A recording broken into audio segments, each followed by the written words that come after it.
Okay, welcome today on our last sojourn into Leixlip and its ecological environment. And we are still following the course of the Rye Water River, and now we're going to enter today into the village of Leixlip. But prior to entering the village of Leixlip, we're going to start our analysis today of this particular building here. And today, as you can see on the outside, it's the Scouts' Den, and it's a pretty unusual location to have a Scouts' Den, with having so much young children near such a flowing river as that. But I think in order to explain that, you need to understand the history of this particular building here. Because there's, even now as you look at it, there's rather odd features. There's Gothic type shape of the windows and doors, although filled in the windows. And this indicates to us that it was something quite substantial before it was the Scouts' Den. And what it was known as the Penal Chapel. And an odd, even very odd place to have a chapel so near the water, because if you notice around it, there's no graveyard, and we need to try and explain that to you today.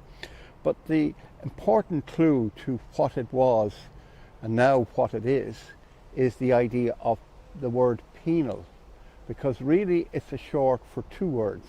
It should be the Penal Laws Chapel of the 18th century, because this chapel was built prior to 1730, which is a very unusual time of church building, or Catholic church building in Ireland, because that was the time of the penal laws. And penal laws were, we have to understand them as a form of religious apartheid, because these laws were discriminated against Catholicism and anyone practicing that faith, and they were excluded from owning property, they were excluded from being part of the government, and even being excluded from voting. But this is a sort of compromise here, where in the 1730s they allowed the local community here to build a Catholic chapel. And as Colgan, the local historian, has suggested, it was located here in order to hide it and push it away from the main aspects of Leixlip itself. So this is why it was put down here, away from the the eyes of the public, and as a sort of, as I said to you, just to help the Catholic population. So it was a church to begin with, but as it moved into the late 18th century, another important aspect of this was it not only was a church, but during the week it was also a school.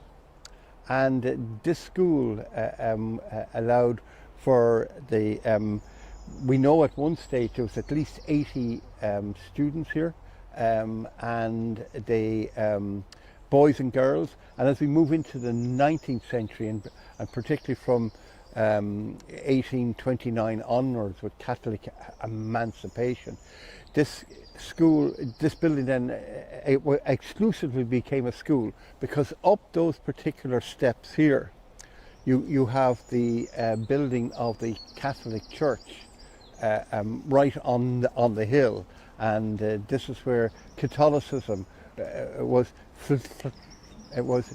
using its power and influence. And right at the top of those steps was the now current major Catholic church within Leixlip. And there's this, sort of topographical feature about supremacy in religion, because when the Protestants were in charge completely, prior to Catholic emancipation, they tended to hold the high ground and build their churches in the urban centres and in villages like this. And then when they were sort of slowly but surely being dismantled, the penal laws and Catholic emancipation, it was the Catholic churches that were now on the high aspects of urban Ireland, and so there is that particular topographical feature and architectural feature with regard to trying to understand power and changing aspects of power, in this case between Catholicism and Protestantism here in Ireland. So now we do actually have a little bit more information about what was happening here in the 1830s. As I said to you, there was about 80 children, both Catholic, not exclusively Catholic, and the vast majority of the population of Leixlip was Catholic, and they had boys at one end of the school and girls at the other. And there's some interesting aspects of it, and some of the of life in the school. For instance, although Catholic emancipation had occurred in 1829, it was still, the ethos of the school was still very English or Anglo, because as soon as you went in the morning, the first thing you did was you sang God Save the Queen, Queen Victoria. But the curriculum reflected that same form of domination that was there in the penal laws. For instance, Catholicism, there was no religious class.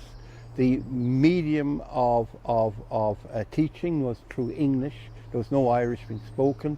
The history was read from the English perspective rather than from the Irish perspective, and the normal then subjects of maths, English, and all of that. Except there's one other added subject, some curiosity.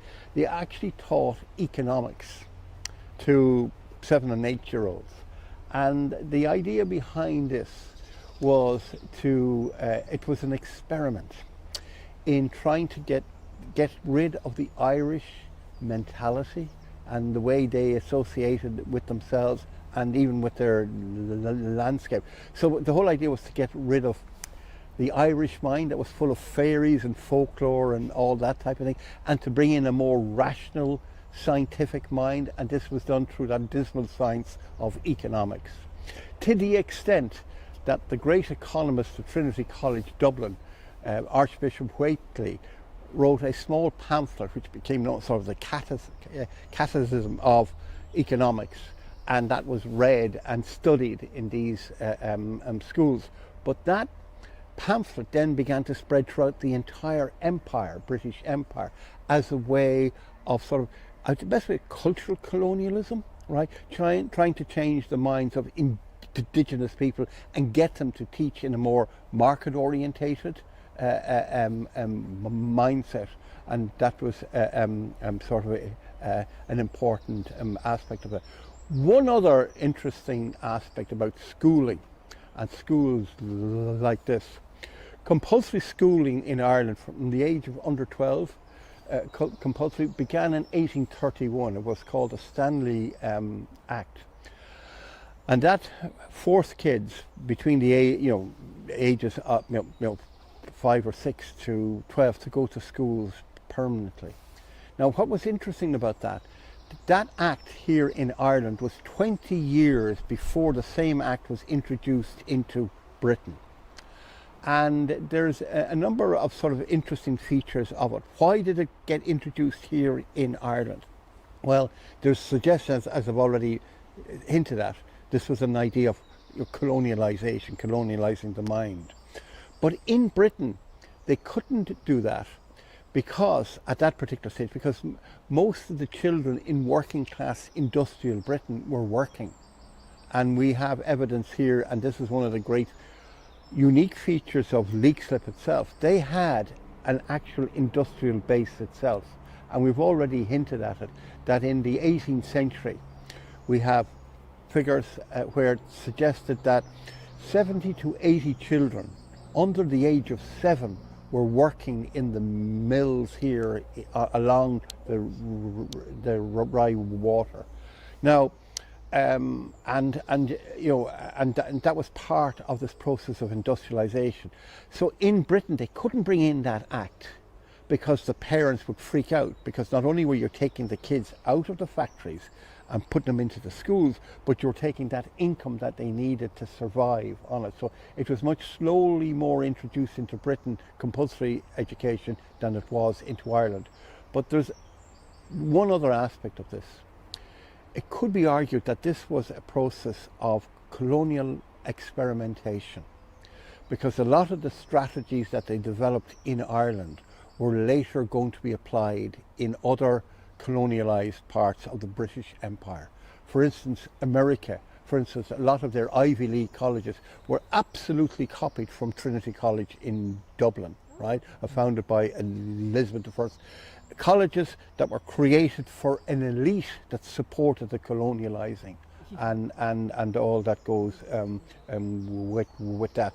And you know, and it was in the context of Ireland, it was exclusively geared towards the, Protestantism. Now, Catholics could go, but you had to have special permission from the bishop to go. That was lifted, I believe, in about the early 1970s in Ireland. So if you were to go into Trinity College in 1960, you had to get a letter from the bishop to say you can go, because it was viewed as the Protestants would take your mind away or whatever. So, you know, these buildings like this are sort of reminders of not just children, and but also in order to explain how the building came to be located here and how the children were taught. You have to bring in this very important issue of colonialism.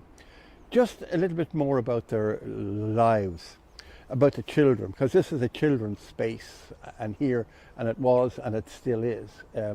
But you know, and those kids that worked in those mills, they were woken up every morning at 20 to 6 in the morning by a hooter that went off in the middle of the village. So they got up, got dressed, and both parents and themselves walked down to the mills and worked there 12 hours a day, from 6 o'clock in the morning to 6 o'clock in the evening. On Saturday, it was their half day. They worked from 6 in the morning to 2 o'clock, and then they had breakfast at 9 o'clock, and they had lunch then at 1 o'clock, and then they trundled home then at 6 o'clock. And this is quite unique in the sense of rural Ireland, that you had industries and an industrial working class that shared the village of Leixlip. And we need to document that. And the reasons why that has occurred is the presence of the Rye water and the use of the flowing water to run the mills, to use as power, to use as ingredients, because we've already talked about whiskey being made here, and breweries and Arthur Guinness and all of that.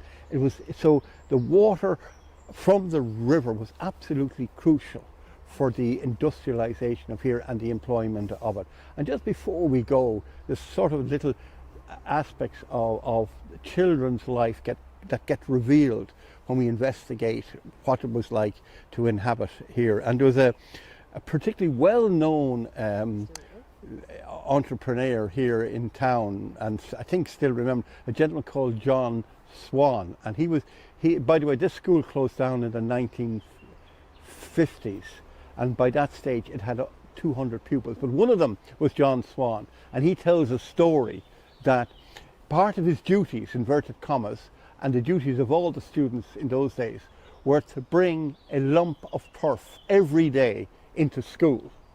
So the turf kept the place dry. They had to set the fire and burn the turf during the day to keep themselves warm, particularly in winter.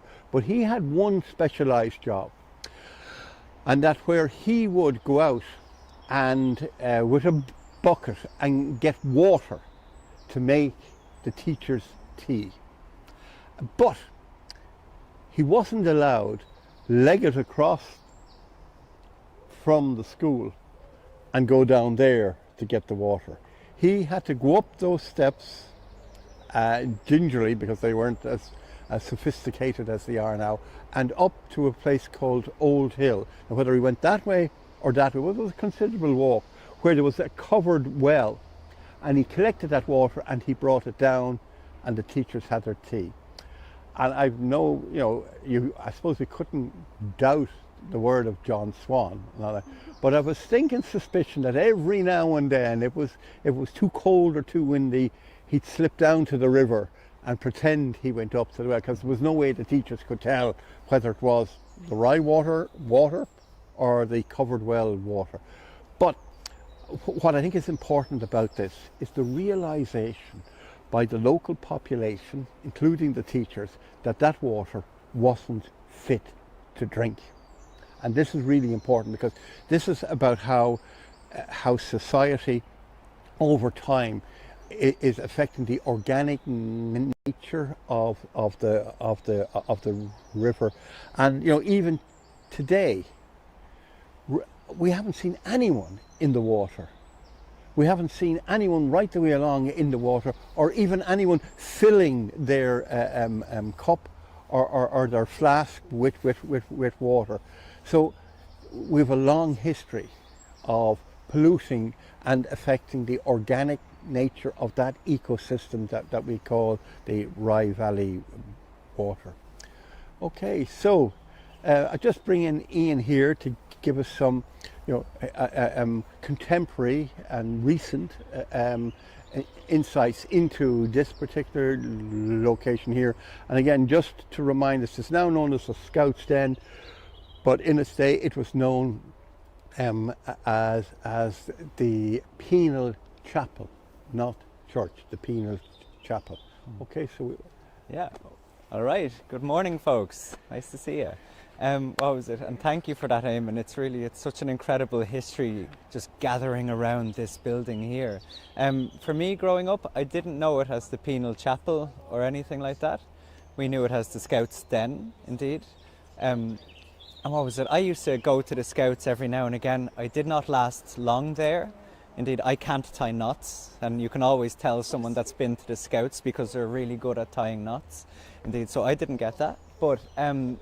But this is, as Eamonn said, still a place for children, where children gather and do things. So what we used to do as children was, actually, we didn't go to the Scouts then. We were actually too busy over here in the dark, if you can see there with the camera. Oh yeah.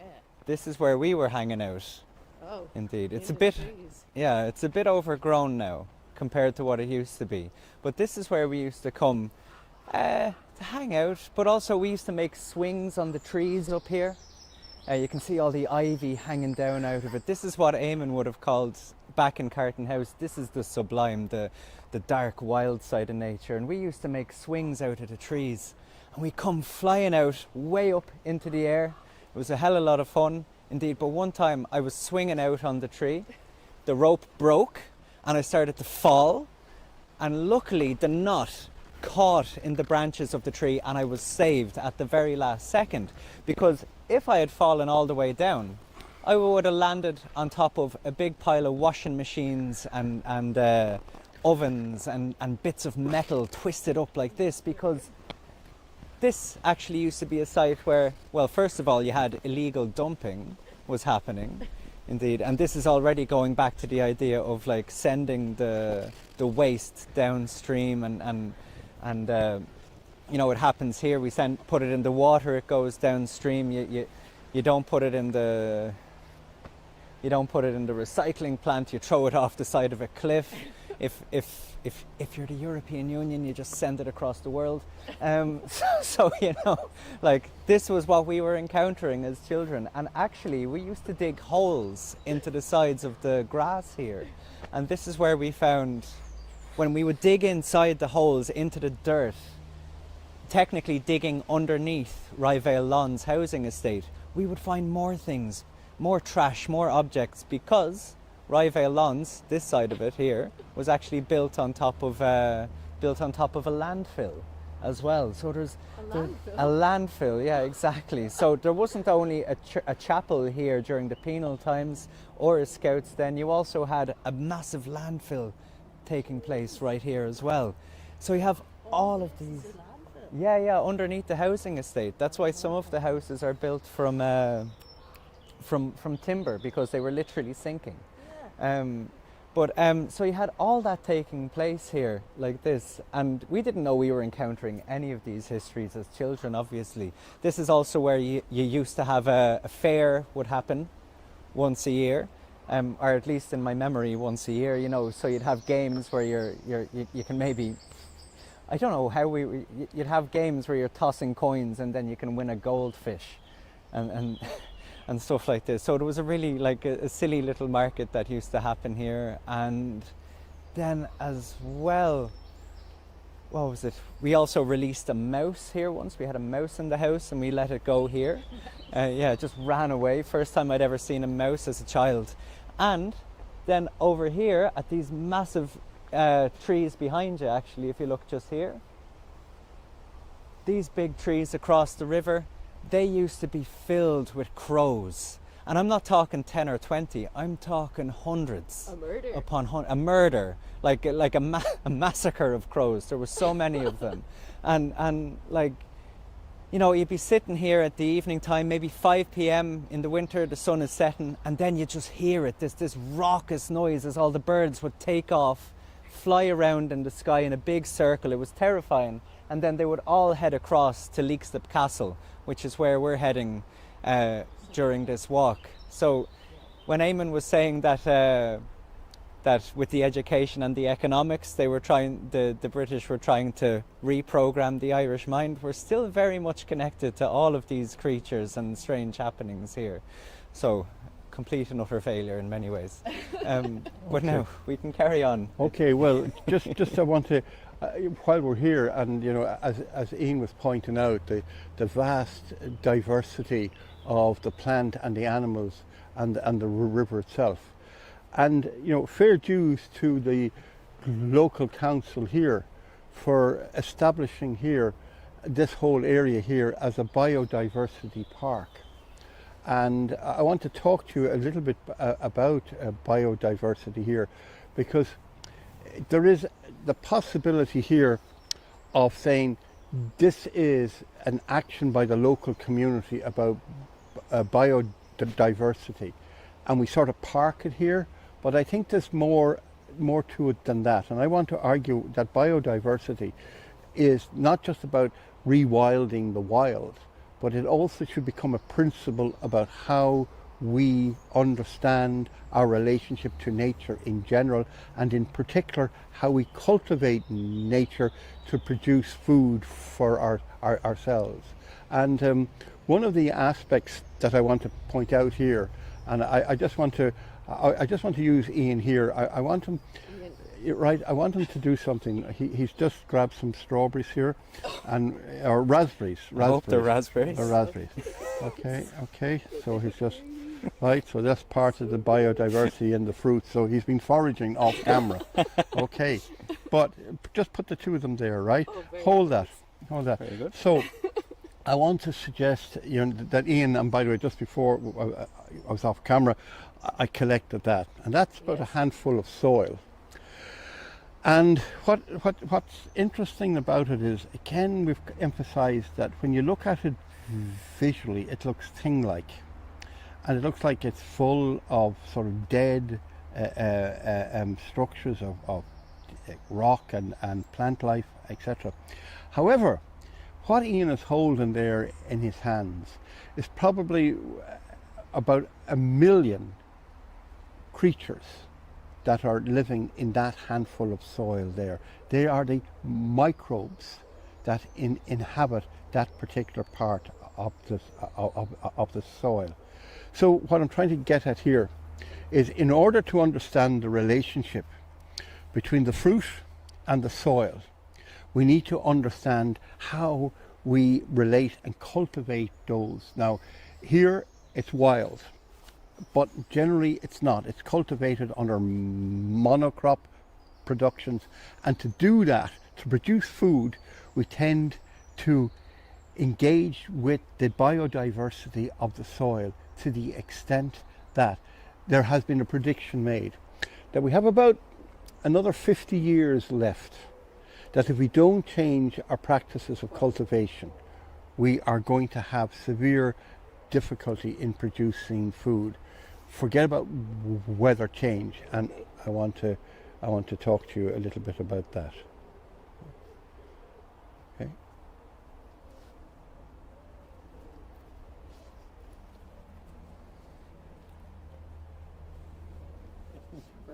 Okay, so let's continue on to use Ian here as our assistant here in understanding the complexity of biodiversity and how we're damaging it. And what I'm trying to get at here is we are absolutely praiseworthy of the recognition of the need and the local council recognising that to have a biodiverse park. But what I want to argue for is we need to move that on even further, to suggest that in the way we grow food today, we are damaging the microbes, the million microbes that are in that. And in damaging those microbes in the way we cultivate, we are severely damaging the value, the nutritious value of the food we produce under those modern conditions. Because what happens is, unlike we think that nature is completely bountiful, when we grow a crop in a soil, the nutrients and the trace elements and even some of the microbes get extracted from the soil and go into the plant. And so, and this constantly happens. This is a natural law or an organic law of nature. And somewhere along the line, some plants will produce a fruit. And then we will harvest the fruit and we will bring it away and we will consume it.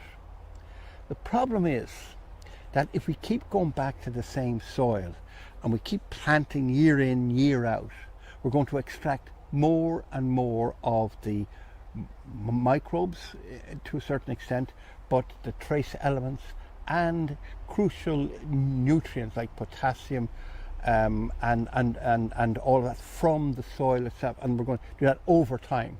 So what happens is the nutritious value of the soil is in massive decline. To counteract that, or the fertility of to counteract that, we pour a whole pile of chemicals on that, right? Like I've used the example of potassium, and you know, in Ireland we used to have a famous one called 10-10-20, which was a sort of fertilizer that you poured on the soil. And lo and behold, after a season, the crop was as good, as beneficial as ever in output and in quantity, except now we're beginning to realize that by pouring the chemicals on that cultivated soil year in, year out, you're going to damage the nutritious value of the fruit. And just to give you an example here, in an American experiment that measuring the nutritious value over 100 years, they took one apple and they measured the nutritious value that we get from eating that with regard to trace elements and all that kind of stuff. And after 100 years, in order to get the same quantity of nutritious value from that fruit, you would have to eat 8 of those apples. Now that experiment was taking place in the 1930s. It's got even worse than that since that. So what we need to begin to do is the whole notion of biodiversity.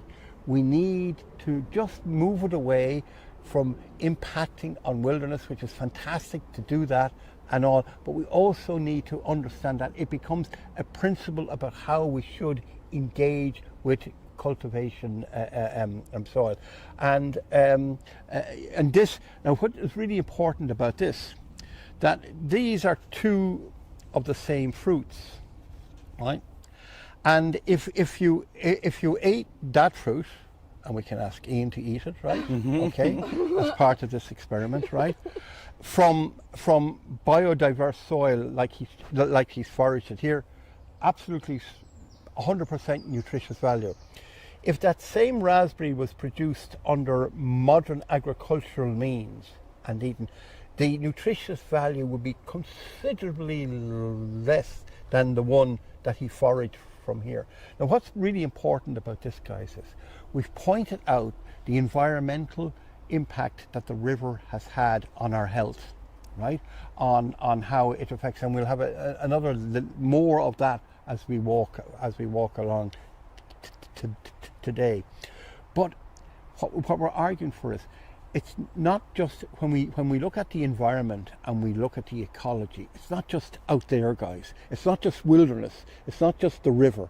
It actually is about ourselves and our health. And just to give you some statistics on that, and this is the beneficial side. If a young girl attended that, now Ian is going to, he's bravely going to eat the raspberry. Well, he's getting close to it. He's getting close to it anyway. But if, just to give it, not yet. Well, we'll tell you when it happens, guys. Okay.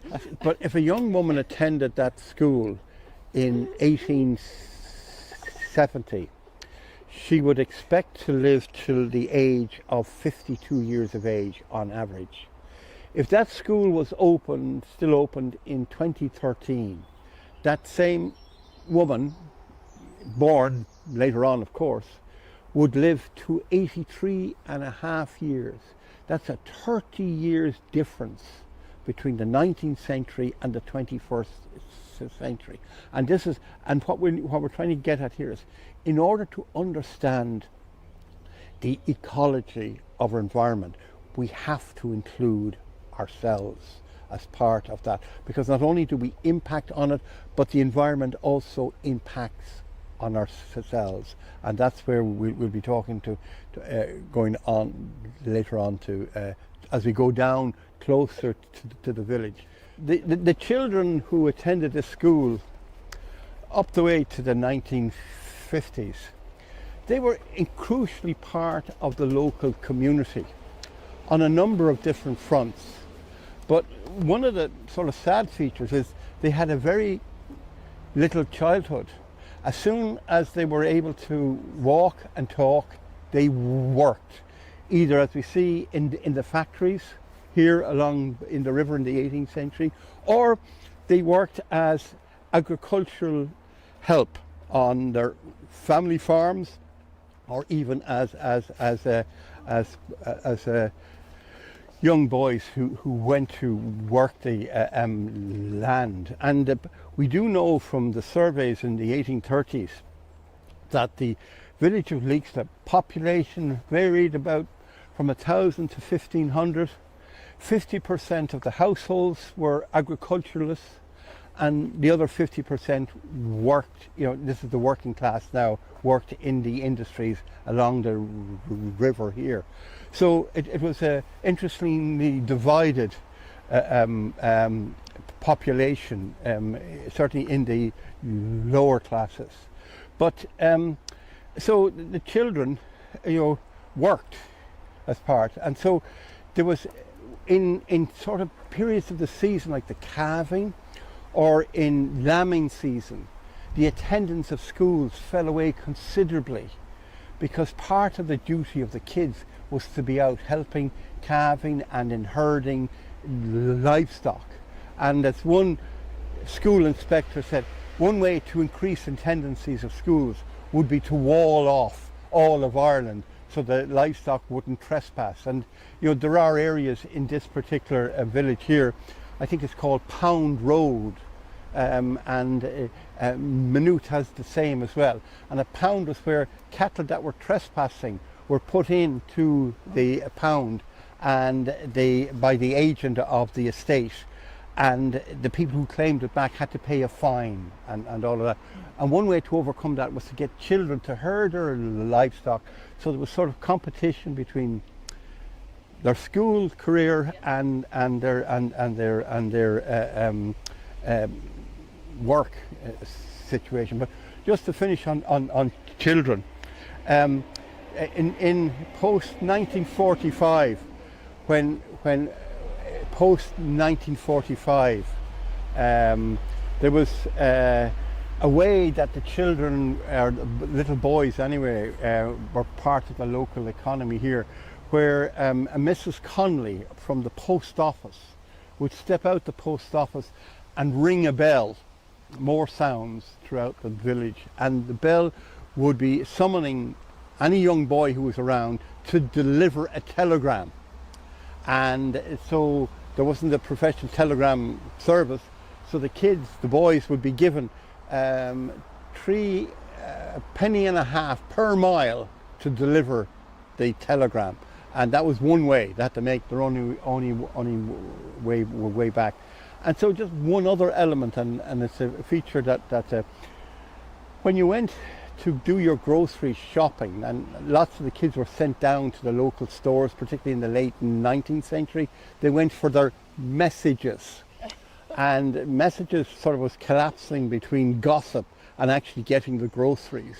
So when you went to the local store, you know, if there was any announcements that were the community needed to know, the person behind the counter would tell the kids to say, "Will you tell your mother to say blah blah blah blah blah?" And so there's this expression, and it's exclusively nearly Irish, to go and get the messages, and it's a curious thing, and it had to do with this sort of. But this is really important, guys, because what you had here was a very close community who knew each other face to face, which was going to fundamentally change, and we've already documented that with the suburbanization, because it was only in 1969 that suburbanization began here, and there was a huge increase in population from about, I think, about 1,500, I think, and then it jumped to 5,000, and then it jumped to 8,000, and I'm sure it's even gone beyond that.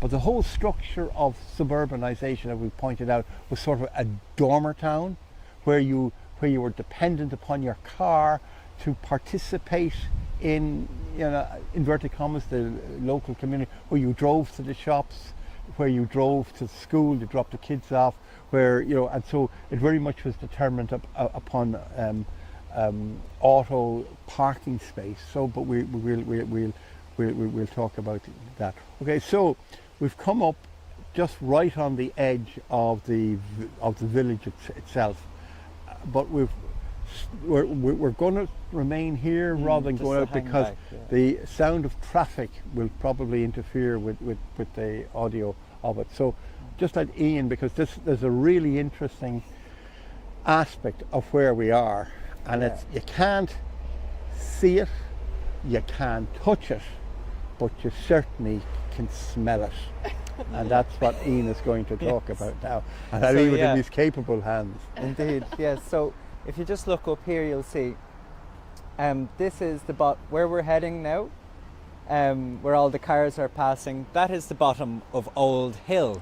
That is the old road that used to lead up to Selbridge, indeed, and used to connect and go in through Leixlip village then. And actually on Old Hill, that's where the well was, where John Swan, the young boy, would go to collect his, presumably supposedly, to collect the water. That's also for the teacher's tea, way back in the 1800s. But Old Hill is also where we used to hang out after school, indeed. So up there around that old well where John Swan used to collect the water, you could also find a lot of cigarette butts back when we were in secondary school. That's where we used to hang out. But we always had a name for this area, and it wasn't like Old Hill or anything like that. It wasn't Pound Street. Nah, we used to call it the Smell. Literally, it was a location. You said, "What are you doing this weekend?" I'm doing this. Grand, I can meet you at the Smell and we'll go together.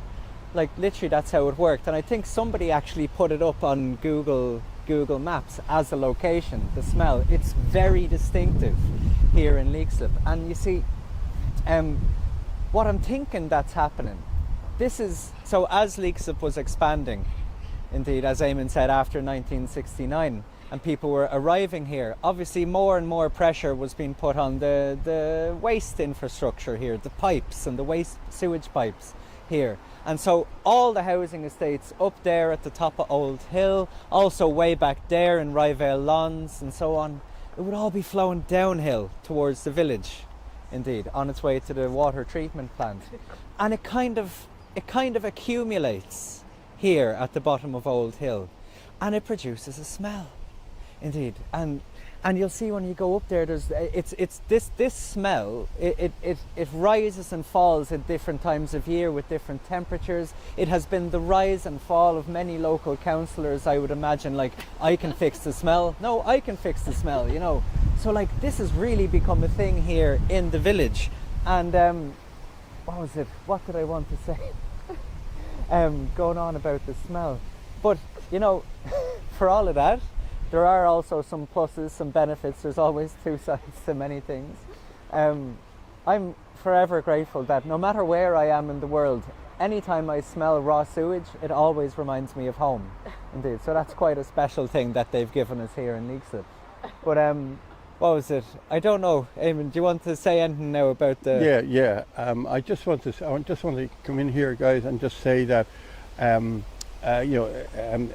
sewerage is not only a contemporary problem within Leixlip, in this area called, as Ian was pointing out, the smell, but it's been a constant problem in how society has related to water, and particularly to moving water like the Rye water river there, and and where we certainly have evidence in the 19th century, and probably down here with the school as well, that the way they got rid of their human waste was to bring it in buckets and throw it into the river itself. Now, technically, this is called downstreaming, and they certainly, we have evidence of that happening in the village itself. Part again of the tasks of children was to bring down this raw sewage and throw it into the river.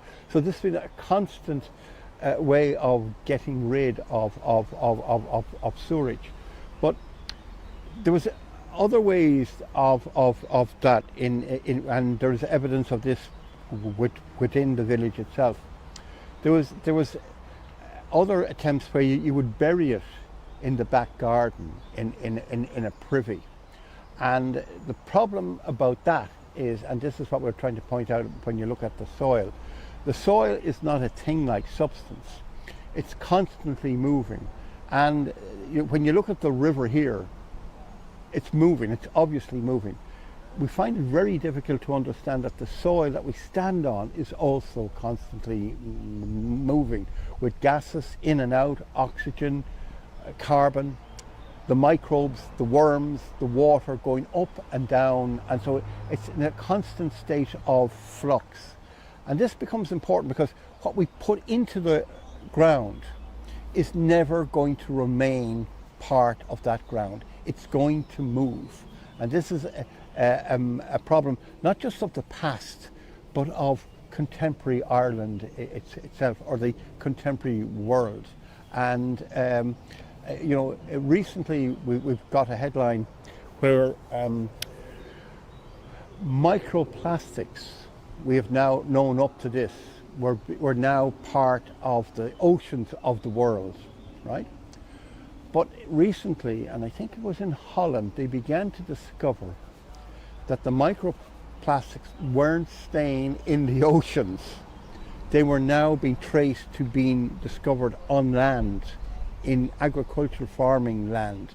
And and they're now becoming, up to this, you could say, okay, I'm not going to eat microplastic, I'm not going to eat fish. And they even identify the fish that you shouldn't be eating, right?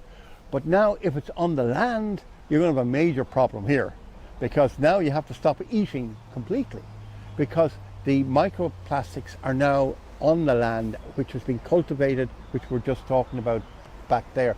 So it's going into the food that we eat. The reasons for that is what we've been pointing out all the way along. You should never treat nature as a thing-like object. It's constantly moving and constantly interconnection. It constantly has these undercurrents that we've been pointing out. And what basically is happening, it makes sense. Water evaporates, oceans evaporate, and the water gets into the clouds with the microplastic bits, flows over, bump, hits terra firma, falls as rain with the microplastics in it, bump. We're now hitting it there. So we now need to deal. So what I'm trying to suggest here too is that one of the most difficult problems that we have here is to deal with sewerage, and there's a sort of a dark side of this, because in 1850 there was an outbreak of cholera in Leixlip that killed young people especially, but old people and middle-aged people, because it's a contagious disease which is waterborne. Now, where did it come from? Well, I think it didn't actually come from the river, because when you throw your waste down there, it ends up in Lucan. It's their problem, right? It's called downstreaming, right? It's called downstreaming, right? Where it doesn't get thrown into the river and puts into the land, there is a problem. And I tell you what, because it seeps down in through the subsoil and into the lower, into the rock structure as part of water courses. And they discovered in the 1990s, when they were renovating the pavements of Leixlip, they discovered famous spa wells that we know are associated with all this area. And now what is being suggested is that they were drinking this water. They weren't running down to the river, they were actually drinking the water. But the problem is, the wells had a tendency to come from the same water that the sewerage was seeping into. And this is probably where the cholera.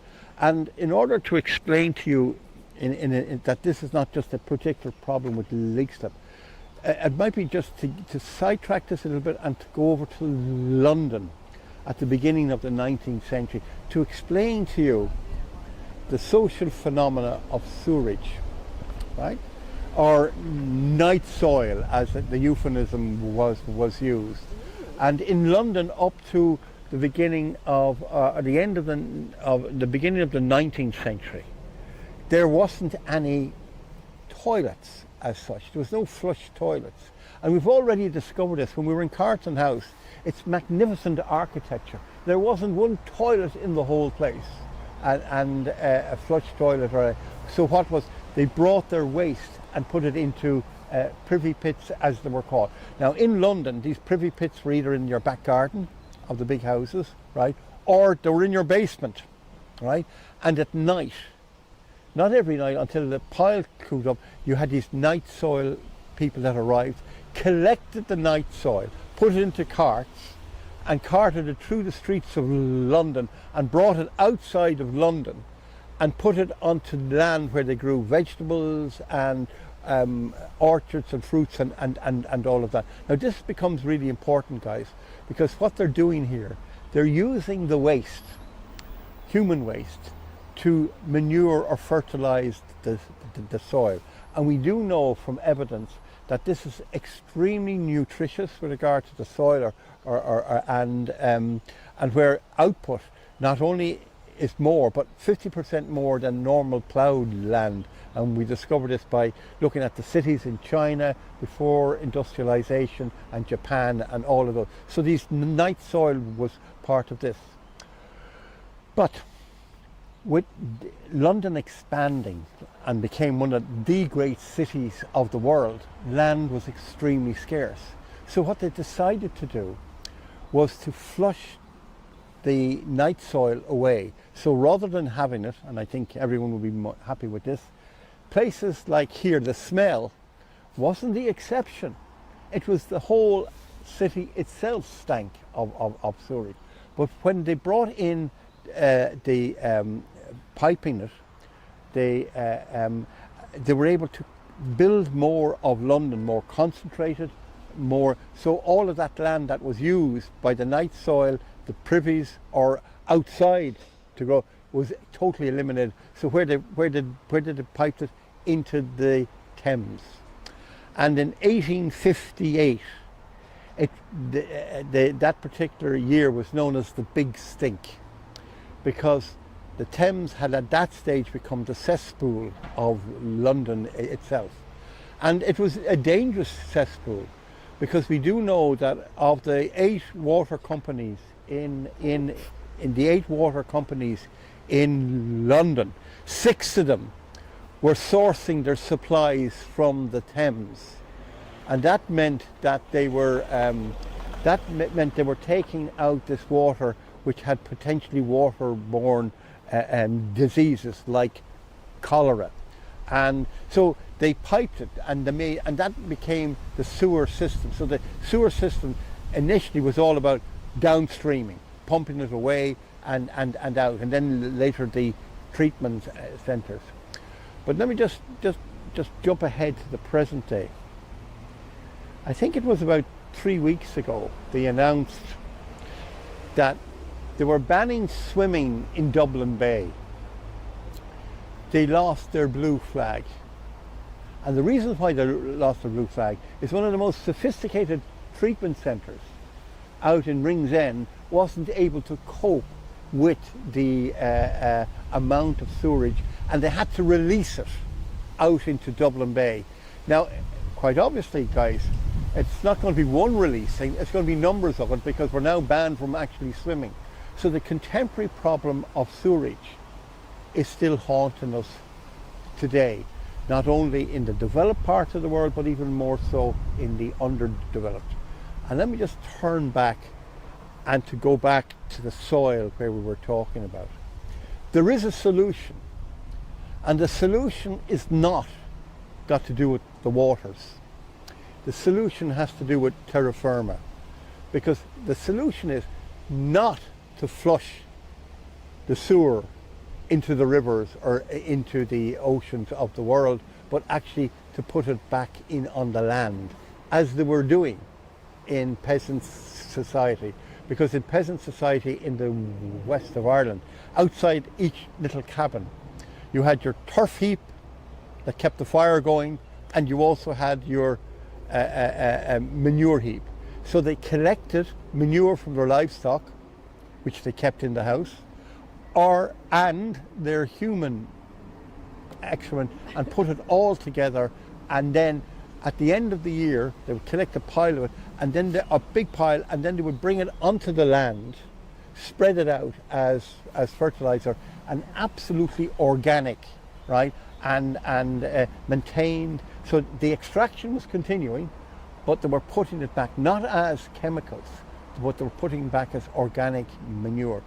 That's where we should be heading towards in the future. Yeah. So the council, in recognising biodiversity, absolutely have taken the crucial step that we need to take. But it's not just a step into the wilderness, it's a step that we should continue on and look at a relationship between night soil, our waterways and our land, and the way we produce food, and how if we produce food nutritiously, we're going to have a major impact on our well-being. And we haven't talked anywhere about talking about the Western diet or anything to do like that, which has seen a massive increase in autoimmune diseases and things like diabetes. And we know this from just looking at the statistics. When the Western diet was introduced into a place like China, it was locked in horrendous conditions under communism and all of that. Within 5 years, opening up of those economies and bringing in, the Western diet, there was a huge increase in all of these modern diseases, chronic diseases. And again, this is pointing out, guys, when we're talking about the environment, we have to talk about ourselves as an ecosystem, because with regard to every plant and every animal, including ourselves, there's a simple law. We have to survive on extracting from our immediate environment. We eat, we drink, plants do the same. We process it and then we excrete it, right? And that's a sort of, but now what we should be doing is, and what we haven't done, is using that excretion as a form of getting back to a new sense of organic farming, not just non-chemicals, but putting back our waste and saving and getting rid of this particular locality here, and getting rid of the memories associated with the place called the smell. So we're going to enter now into Leixlip village itself. Yes. So I think what we do. It might get a bit noisy. Yeah, Ruth, I think if you film more, right, than actually us talking, and just to get a grasp of the Old Hill is just up there. You can see the bottom of it. See, this is the new hill. This is the old hill just here. So you have the Polish shop just here, and then just there where that woman is going, that is the old hill. Good. And then here you can see on the ground all the pipes, all the holes for the drain pipes on the ground there. And also here. Yeah, manholes, yeah. And here, and here, and here, and here. And over there, there's 3 over here in the middle of the road. There's another one. So we have 1, 2, 3, 4, 5, 6, 7, 8, 9, 10, 11, 12, 13. All trying to deal with the smell. But what I think is maybe it's a bit noisy. But you can. I think they're mono-directional lights. Okay. It Might be okay. But what I think is fascinating as well is that when we were doing the tour on Tuesday, we started.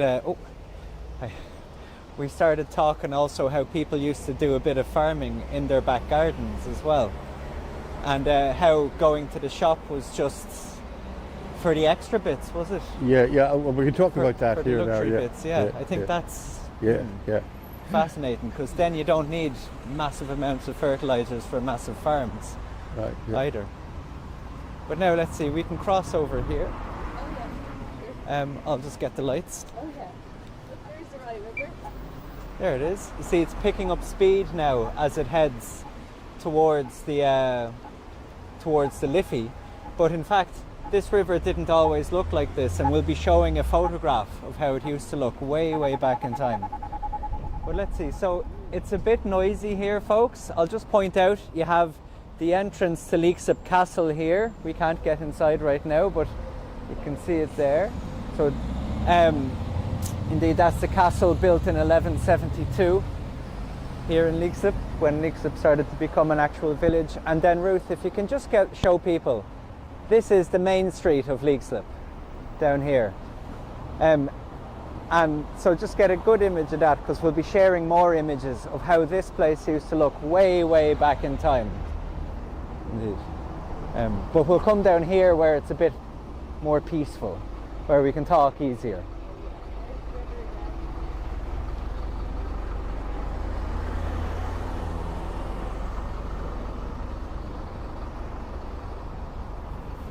Now, this is really special actually. So like, if people can see where we're heading now, it's like... Ooh.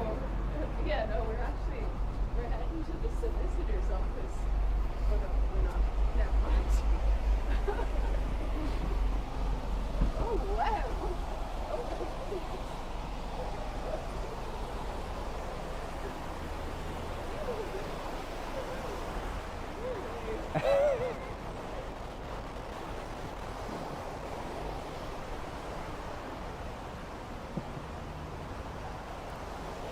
So you can take your time.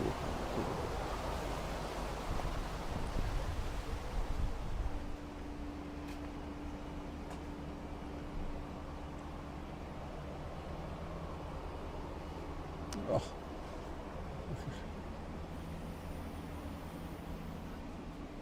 Well, okay, folks. I think this is one of the great sensuous aesthetic experiences of Leixlip. And I'm slow to say this, but this is where I think the Rye water river has become majestic in all its up to this has sort of been pushed into being lakes and pushed into being sort of running water. But here you have the river in its full biodiverse form and in its magnificent flowing and among these trees. And I love the entrance to it, where you come off the street and you know, you've got, where am I going to? And then you go through the keyhole and you sort of step away from sort of everyday commercial mundane interaction, and then you have this magnificent display of nature and the particularly the aesthetic beauty of the Rye water itself. And I was just thinking, really interesting about how this is at the back of the village of Leixlip. If they were designing Leixlip today, they would probably have this as the centerpiece flowing through, like in Westport and various other villages like that. But in Leixlip, and it sort of emphasizes what we're saying. The force of the Rye water river is always there. Sometimes it's very visible, sometimes it's hidden, but has played an enormous a part of their life. However, entering modernity, it has changed fundamentally, and there's another fluid force that is now dominating Leixlip and Maynooth, but that's another day. And that's got to do with the motor car. So if you'd like to sort of take up and have a look at the shots, the photographs of the village of Leixlip. So on the first representation there is what's interesting about it is how that particular main street, and it's probably in the late 19th century. It looks like a Lawrence Collection postcard view of Main Street Leixlip, but you notice first of all what's not there, the motor car. What is there are livestock in the middle of the street itself coming down. You also have children on the pavements and also on the street itself. So they could play on the street. There was movement of traffic, carts and livestock up and down that street, but particularly going from east to west, where cattle were being driven from the west of Ireland all the way into the cattle marts in Dublin. But that particular image of Leixlip is, there was major change occurring there, because up to the late 19th century, most people that consumed food that they ate themselves or that they grew themselves. So the Leixlip was originally founded by the French Normans as soon as the castle was built in the 12th century. And we do know there were 12 houses located on Main Street, and Main Street is still the Main Street now in topographical terms as it was in the 12th century with regard to the width of it. But each of those houses or premises had a back garden, and quite a large back garden where they could grow their vegetables or have a pig or whatever which they could consume over the year. So very little food was actually bought in shops. And that was the same thing as we discovered in Carton House, where the wall garden there fed not only the household family of the Connollys, for instance, but also fed, or the Fitzgeralds, but also fed the entire working population, 50 or 60 people that worked on the premises, out in the gardens, etc. It was only in the late 19th century that shop food became prevalent, where people could go off and buy, as we said already, their messages. And Leixlip began to reflect that change, where shops now began to open up and people then would go shopping. Okay, so if we just like to, so that was the sort of the 19th century. If we want to move on, then the next representation is a photograph of Main Street again from the same angle, and it is at least post 1933, because you have there you have the electricity poles, and electricity was introduced into Leixlip in 1933, so it's after that particular period. But if you look really closely on the right-hand side of that street, you have two pillars with white blobs on the top, and that was petrol pumps, right? So you had a garage, petrol station there right in the middle of Leixlip, and then you notice there's one or two cars as well. Cars were beginning to come into play. And then if you want to go on then, guys, to the next photograph of Leixlip, this is definitely the 1970s or the 1980s, because we have the phenomena, the tyranny, if you're a driver of the car, of the double yellow line. And that indicates something fundamental is going on. Where up to that particular period, people who did their shopping walked to the village, bought their messages and brought them back. So you had lots of this, or it was the children doing lots of that engagement. But from the 1970s onward, with the suburbanization that was occurring, the unique aspect of this as it enters the 1990s was automobile suburbanization, and we've talked about this, where people would use their car. So it was no longer relevant to talk about footfall occurring on Main Street. What was relevant was to talk about car space. So people would only shop where they could park their car. And you need an awful lot of spaces to have a shop, that is occupied by shoppers that are driven or drive themselves to it and away.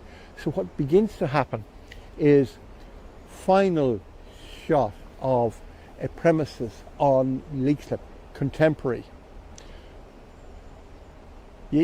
Last Tuesday, as we were driving through the village, we counted the amount of derelict buildings on Main Street. There was 11.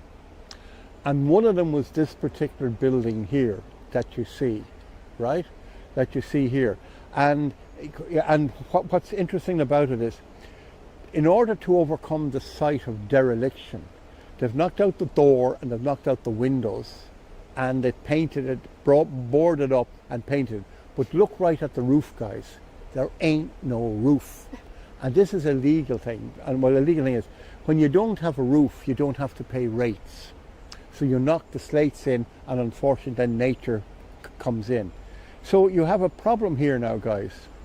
In the 21st century, Main Street either has a very buoyant night economy exclusively, without ever things happening. And on last Tuesday, when we looked down, I think there was 4 people that were on Main Street walking on the footpath, nobody else except traffic.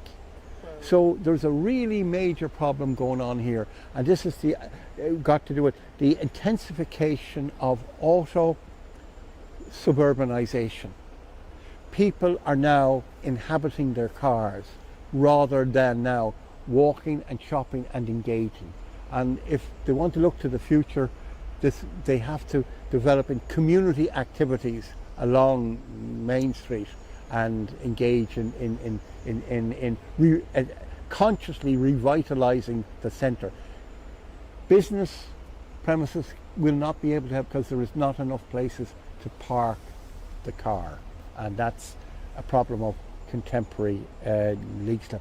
And it's a problem about most of the old towns and villages in Ireland, and what to do. Leixlip, they cannot pedestrianise it, because here they have the Rye Valley on one side. Beyond that again, they have the motorway. And the motorway now, because of the dominance of auto suburbanization and inhabiting, is that motorway is now dominating, and in one sense sucking the lifeblood out of Main Street Minute with regard to commercial or shopping activities. They're now located in shopping malls around the perimeter. This is a classical example of decentralization which occurs in this modern form of suburbanization.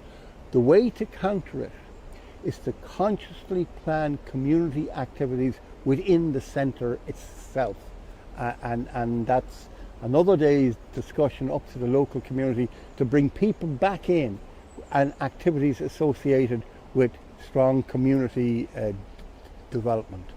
And so, okay, so shall we? Well, what I'd on. like to do actually now, what was it? And thank you for that, Eamon. What was it? It's just because we're on such a moment focusing on the photographs as well. I have here a photograph of the river going way back to the early 1900s, I think. I don't think it's, yeah. And so I'm going to be looking at it here as well, but you're doing a great job. getting. But what was it? But so this photograph here, taken way back over 100 years ago, it looks back from the bridge just here. Actually, we can come on this side, then we can actually both see. So that photograph was taken from that bridge there, way back over a century ago, and it looks back up the river towards the Scouts Den where we began.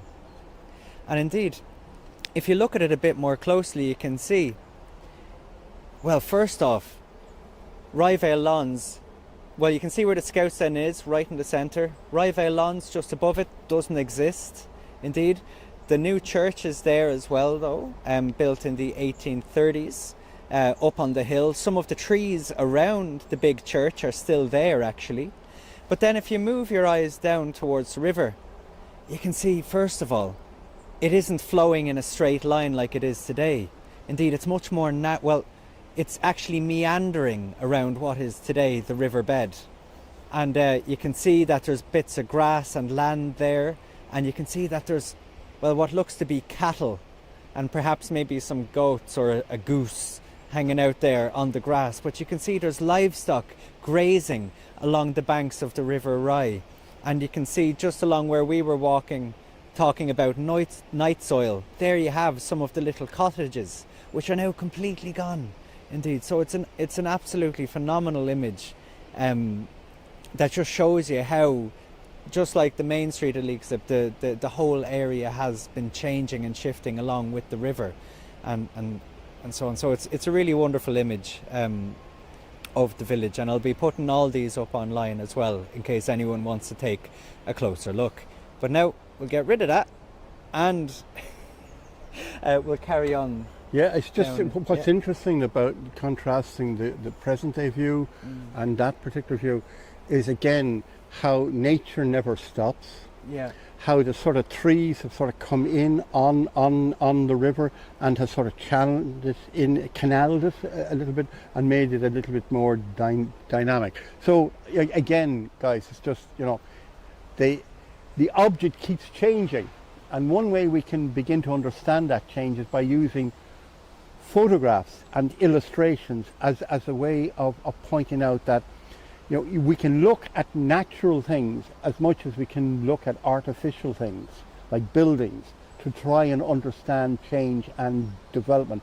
And when we look at photographs and a series of over time, we can now begin to ask questions about environmental change and how it's impacting on the past and on the present. And hopefully this particular series here has helped people to understand about not just objects that you may come across when you're walking, and some of them incredibly beautiful like here at present day, but also understand like objects like schools, toll houses,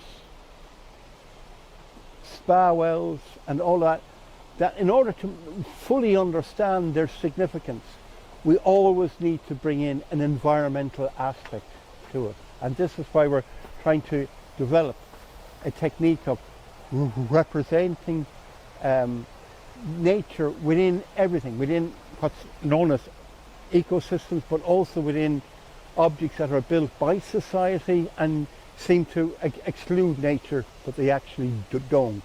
And this is what we're trying to get at here. This is beautiful. Yeah. It's runoff from up the castle, I think. Oh my God.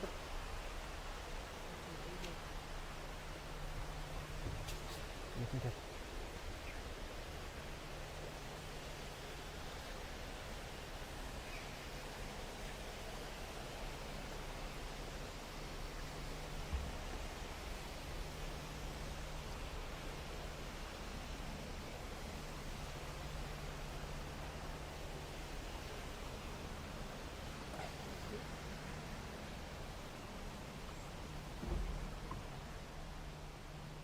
So folks, we're just walking along now by the River Rye. We're very close to the end actually, as it happens. So when we get out up here, we're actually going to be standing right next to the confluence of the Rye River and the Liffey rivers, indeed. But we're not there yet. No, I'd just like to point out a feature of when we're looking at the sort of ecological aspects of Leixlip and its surrounds and moving out into the land of the States.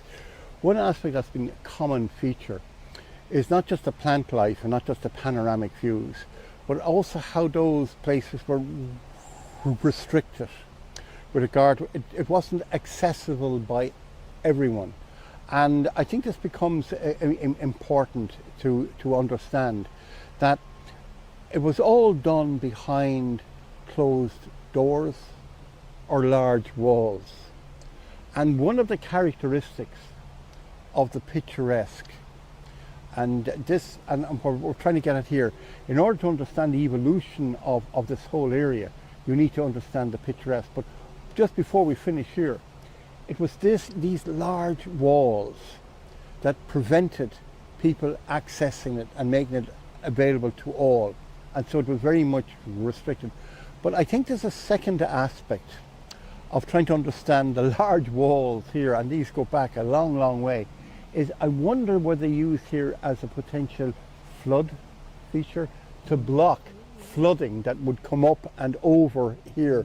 And we do know, and we'll be showing you one representation, that's exactly what happened in 1954. But these walls of the landlord class or the elite class were possibly also coupled, as in this case, beside the river, as a sort of a flood prevention going back into the 19th century. So we're coming sadly to the end of our series, but also to the end of the Rye Valley, the Rye Water River, as it's now about to join up and be overcome by the River Liffey, to the extent that it loses its name as its water melts into the waters of the Liffey, and these Rye waters continue on now into Dublin as the Liffey. It's a short river, but it's a very majestic and ecologically significant river in understanding the whole makeup of this particular valley itself. And here we're about to come to its final point. It's the point of where it joins up with the River Liffey. And in order to understand the sort of the significance of this point,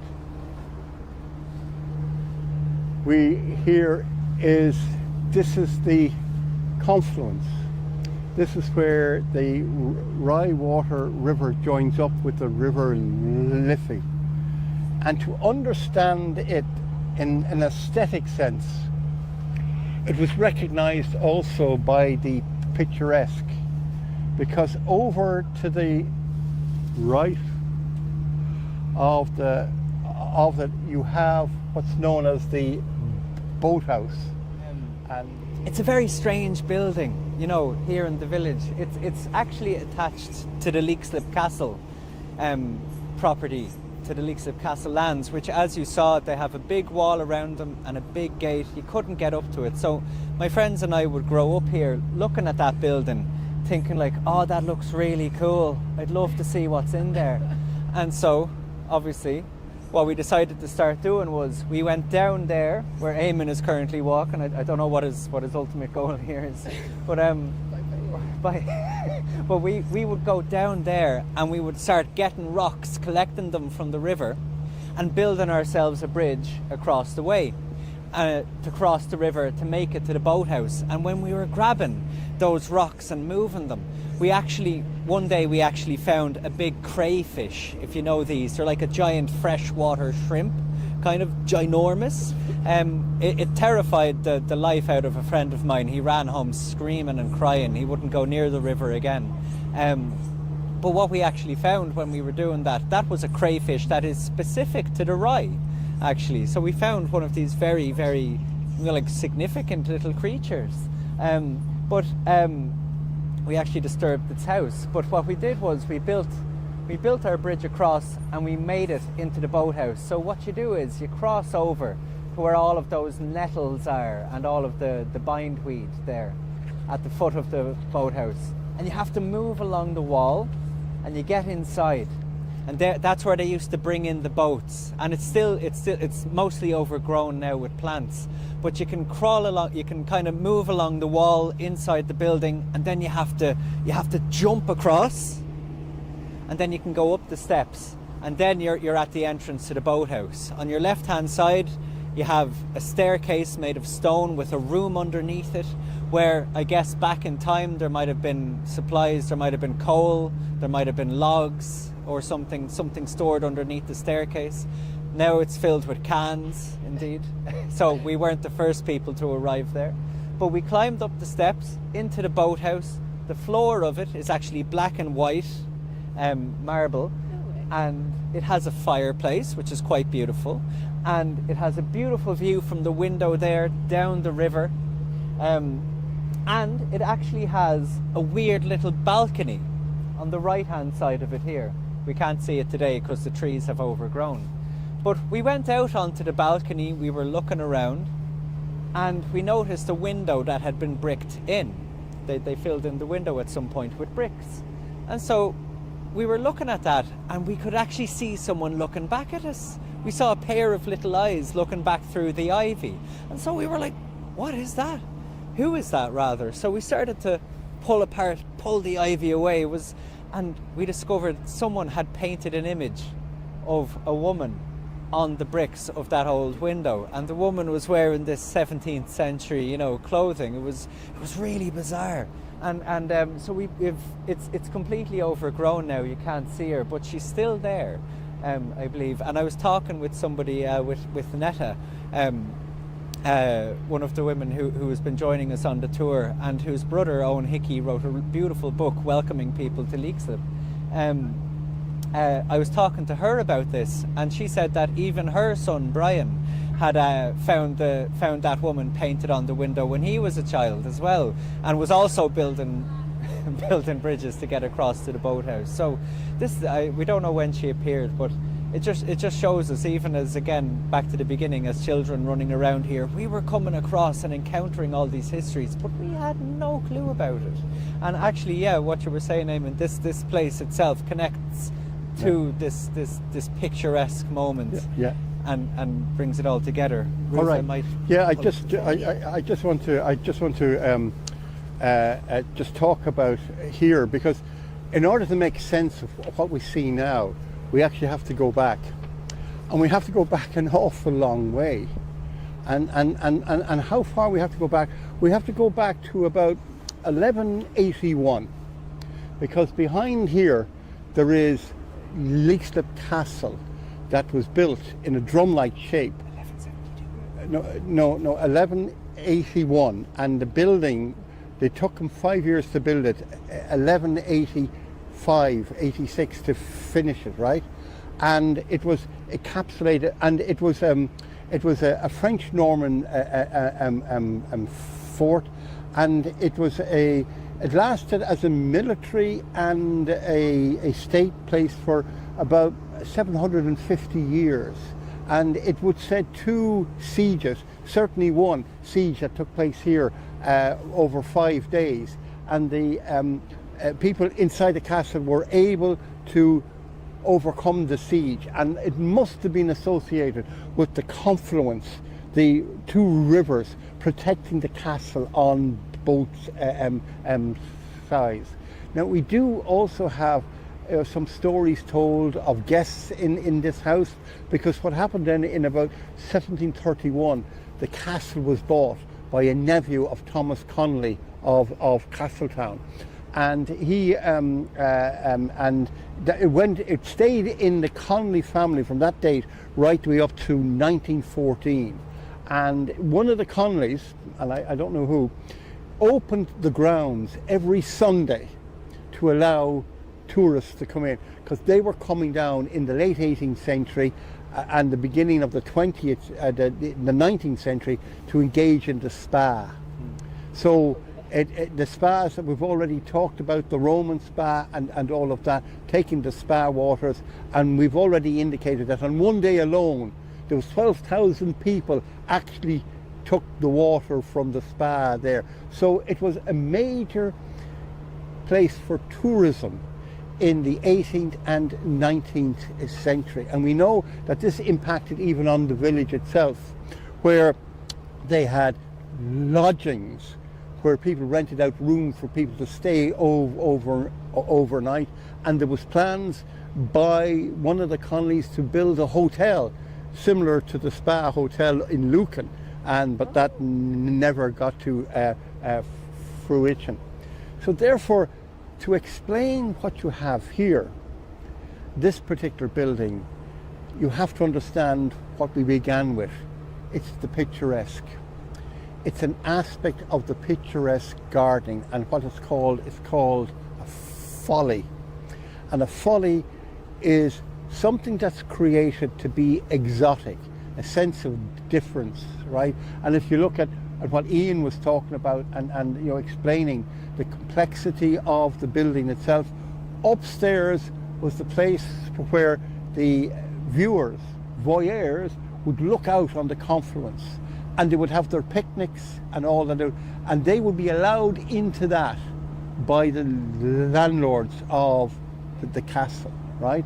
And then, but down below you have the boathouse, and these are where you could take boats out onto the rivers, probably to fish. But we do know of, and I think I may have already said it, that there were a number of drownings associated with people taking the boats, and they've been overturned. So it's actually a part of folly of the picturesque. I think it's appropriate where we began with the picturesque in Carton, that we end up with a picturesque folly in Leixlip, and to explain how that was part of the touristic experience. And they were coming out here from Dublin in order to enjoy the water and the beauty associated with the here. And the beauty was not just the meandering rivers that Ian has pointed out, that soft flowing rivers, but also associated with what would be known as the cascade or the waterfall. And there's a representation of that coming up. And what's important about this representation is not just what it shows. The original waterfall, which was I think about 20 feet in height, but a series of cascades, to the extent that the water moved so quickly down below here that you could hear the water half a mile away. So it wasn't the drone of the motorway you were hearing, or the drone of something being pumped, but it was the cascading water.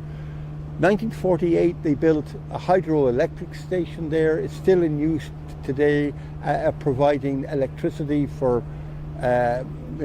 Dublin and parts of Kildare. But the tourist experience did not end completely, because in 1980 Desmond Guinness, the founder of the Georgian Society of Ireland, who bought the castle here in 1958, opened it up for people that you wouldn't think he would open up for. They weren't tourists that were looking for the beauty of the area or looking for the spa waters. They were interested in punk rock music, because in 1980 there was 3 concerts held here in this grounds. One, as far as I can gather, was Sting. 2 were a group called U2, and the other was a group called the Boomtown Rats. Oh my God. And they opened up the grounds and people flowed in. Now, The Boomtown Rats was an interesting experience for everyone, including those that were at the concert and the residents, because there was lots of fighting both in the grounds and around the grounds, so it was controversial. But there's more to it than that, just a little bit more to it than that, how everything is interconnected. Bob Geldof initially wanted to hold his concert, his homecoming concert, in Leopardstown Racecourse, which was just down the road from where he lived in Newtown Park Avenue. And he wanted to hold the concert there. The authorities said, no way, blah, blah, blah, and gave a whole pile of rules and the whole lot, and then it moved out here. And so, and it moved out here, and, and I'm sort of reminded, I think during the week, Lord Henry Mount Charles died, who had those fantastic concerts in Slane Castle. And this was a smaller version of it. It didn't last for that long. But Bob Geldof, because he was so annoyed, and I could use a naughty word but I won't, wrote a song, right, called The Banana Republic. And that encapsulated what he thought was the corruption that was occurring in the state system under particular prime Taoiseachs, which I will not mention and all that. But it captured the whole ethos of that particular period, and it is associated with this. And then the final representation there, because you have the absolute beauty, and I must say I've become very fond of this particular river. I have a great affection for it. It's a tremendous source of information, and how we associate ourselves with nature, and how nature is bountiful, and such beauty that we've seen today. And it's like that beauty can also possess great power. And the final image that I want to give you is how that power of this river broke out and flooded the entire village of Leixlip in 1954. And you can see how it overcame its boundaries and flooded right the way out. And as Ian has said, it didn't end there, because in the late 1990s it flooded again up near suburbia, and then in 2002 it flooded again, to the extent that the council had to put up flood walls and glass walls up by the distillery up there, and so it's sad that we have to leave this living beauty. But let me just say one thing. I think we should not forget and the complex relationships that society and nature have. And the last few days we were talking about how it's condensed within this particular Rye Water Valley. But that's just one example, and there's hundreds and millions of examples about how we've related to nature, how nature relates to us, and how the whole relationship has got to do with undercurrents. And that's why we call this particular series Ecological Undercurrents, where you can't understand the development of a village without understanding its relationship to the ecology, whether it's got to do with the smell, its waterways, its whatever, its employment, all got to do with the environment. And thank you very much. I'll leave it there. All right. So that's it. We're at the end. Turn off the sound. What was it? Look, folks, I'd just like to thank you for I'd like to thank you for sticking with us the entire way. Indeed, those that joined us in person, walking around Leixlip, and also those of you that have tuned in every week and been with us through this incredible experience, which has been the live stream of the walking tours. Indeed, we've encountered everything: technological difficulties, then we encountered rain, and then there was the heat of last week, overheating the equipment. This week maybe sound is a bit of a difficulty, but it has been a real pleasure indeed. I hope you've enjoyed yourselves. Please, you can always leave some comments and feedback. And I'd just like to thank Ed, who joined us today, backroom person, and I'd just like to thank my sister Jackie, who has been my sort of assistant and helping us to produce, the best we can under difficult conditions. Okay, thank you very much. Absolutely. And somebody else that we need to thank as well would be Ruth, indeed, who nobody has seen because Ruth is behind the camera. But indeed, she does exist. There she is. Wait for it. There you are. So, would you like to say hello, Ruth? There you go. So this is Ruth who has figured out all of the technological stuff for the live stream. Did an incredible job doing things that to me just seems like absolute magic. What was it? So indeed, there's many people to thank. As we've already said, but then as well, I'm going on and on here, but I'd like to thank my mum, Netta, Owen Hickey, even John Colgan as well for the incredible research done. It's just like we say, we can thank everybody, but there's undercurrents of all of these thanks that need to travel everywhere.